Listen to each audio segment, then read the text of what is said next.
Maqaan koo Mulee Tasfaayee yookaan Mulee Westiin jedhama. Kan inni dhalatee guddate Wallagga Lixaatti. Ogummaan koo immoo markaba yookaan doonii irratti hoogganaa mana mootaraa yookaan chief injiinarii ta'edha kan inni hojjechaa jiru.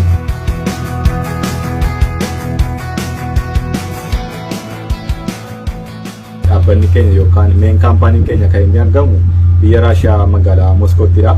Garuu yeroodhaa fi markaba irraa hojjechaa jiru kana kan kireeffatee jiru dhaabbata CIEG jedhamu kan biyya Singaappooritti argamudha. Hojii kana erga eegalee almost amma waggaa 4 qabatee jira.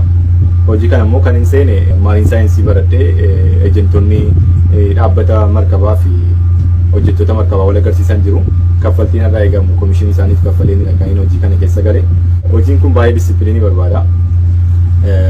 Amala ofii abbaa of keessatti qabateedha kan hojii kana hojjetu. Kana jechuun excuse kamillee hin qabu badiitti balleessitu daayirektii hojiirraa si yaadisiisa. Sababni isaa galaana marfamnee jirra badii nama tokkootiin balaa guddaan hojjettoota markabaas ta'e markabicharraan ga'uu danda'a.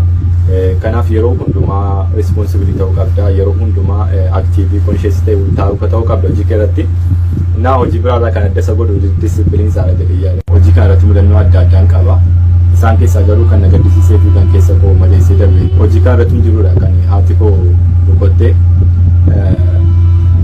haati koo boqottees illee boqochuus akkaataan itti dhagee baay'ee nama madeessa. Kana jechuun guyyaa guutuu hojiirra oolee baay'ee dadhabeen dhufe guyyaa yeroon bilbila koo banee ergaa gabaabaa yookaan miseejii keessa galee ilaalu mulla rakkam nagaa keedhaa jajjabina siif hawwaa haadha keetiif immoo jannatan hawwaa ergaa jedhudha kan inni argee amanuu hin dandeenye. Sababni isaa maatiin waan natti himan tokko hin qabanii hundumtu nagaa akka ta'edha kan hin beeku. Isarrattis immoo karaa adda addaatiin yoo bilbilsiise illee hundumtuu bilbila isaanii cufanii turanii. Sababni isaa an dhageenyaan alaamaa keessa kan galu waan beekaniif natti himuu hin barbaanne hundumtuu na dhoksee bilbila cufatee ture. Mudannoo sana yoo hin gagadhu mudannoo baay'ee nama deessee. Dargaggoonni hard workeriin jiru kan formulaan jireenyaa isaaniif galtee jireenya isaanii borii jijjiiruudhaaf tattaafatan jiru. Akkasumas immoo dargaggoonni yeroo isaanii fi enerjii isaanii wantoota hin taane irratti dabarsan jiru. Kan isaan gorsuu barbaadu qabsoon hunda caaltu jireenya ofii mo'achuudha. Kanaaf enerjii keenya beekumsaaf dandeettii keenya hundumaa jireenya keenya borii jijjiiruudhaaf isarratti investee. Abbaa feeteyyuu ta'ii bakka feetetti dhadhu guddadhu saba kamirraallee kottu.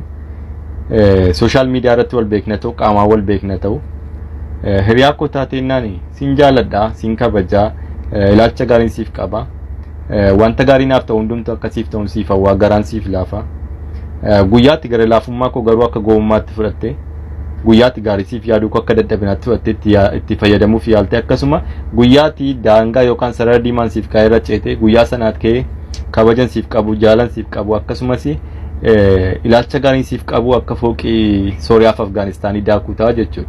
Guyyaa sana booda waan feete yoo naa taate waan feete yoo naaf goote waan biraaf lafa taate yoon sirra deeme bakka duraatti si deebisuu hin danda'u. Ilaalcha gaariin si duraan siif qabu yookaan kabajan duraan siif qabu siif qabaachuu hin danda'u. Kun dhalootuma koo maati kun namummaa makoodha.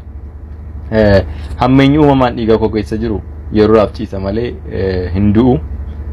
Yeroon fedhetti dammaqsuu hin danda'a jechuu barbaade. Nama miidhama isaa rakkoo isaa fi gadda isa mudatu hundumaa ofiisaa qobaasaa furuu bare haala kamillee keessatti gargaarsa nama kamiin abdatu nama yeroo hundumaa kolfa isaa qofa sitti agarsiisu sodaadhu.